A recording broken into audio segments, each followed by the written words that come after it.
Ydyn well i fi just tiwnio fe. Mae'n just aros dyn mynd heibio fe.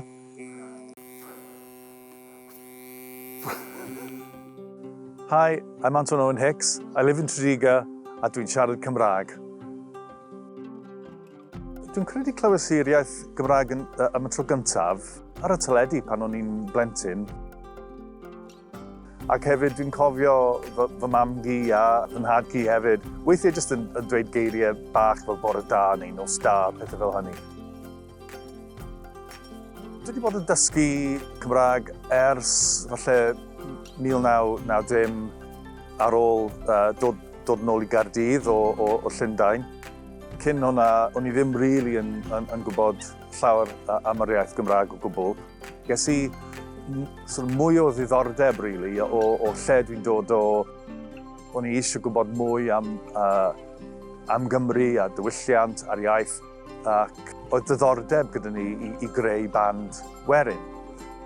Felly, falle yn 1993, nathon ni ffurfio'r band Carreg Lafar ac penderfynon ni ar y pryd jyst i ganolbwyntio ar cneuon Cymraeg yn y traddodiad. Dyma'r pibau dwi'n chwarae gyda'r band Carreg Lafar. Dyma'r drone, dim ond un sydd yma. Mae angen chwythu fewn i'r pib bach yma i llenwi'r cwd yma gyda gwynt a dyna beth sydd yn gwneud y sŵn.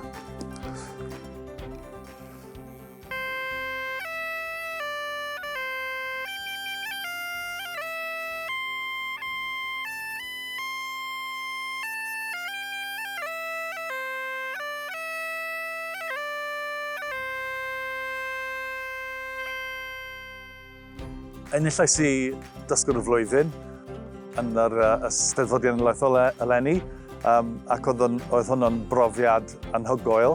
Dyma Dysgwr y Flwyddyn neu siaradwr Cymraeg newydd y flwyddyn, Antwn Owen-Hicks.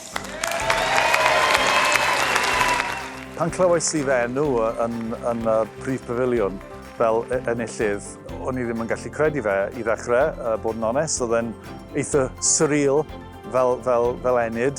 Ond hefyd, o'n i'n teimlo'n falch iawn i gyrraedd y milltir carreg mewn ffordd yna ac i bobl gweld yr holl taith dwi wedi bod arno gyda dysgu'r iaith. Y tip gorau mewn ffordd ydy just i dal ati i ddofalbarhau defnyddio'r iaith pob dydd.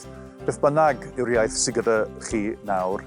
Cymerwch eich amser, mwynhau defnyddio y geiriau a'r iaith, siarad gyda ffrindiau yn y gwaith os ydych chi'n gallu, jyst i ymarfer pob dydd. I ddweud falle un frawddeg neu cwpl o eiriau newydd pob dydd.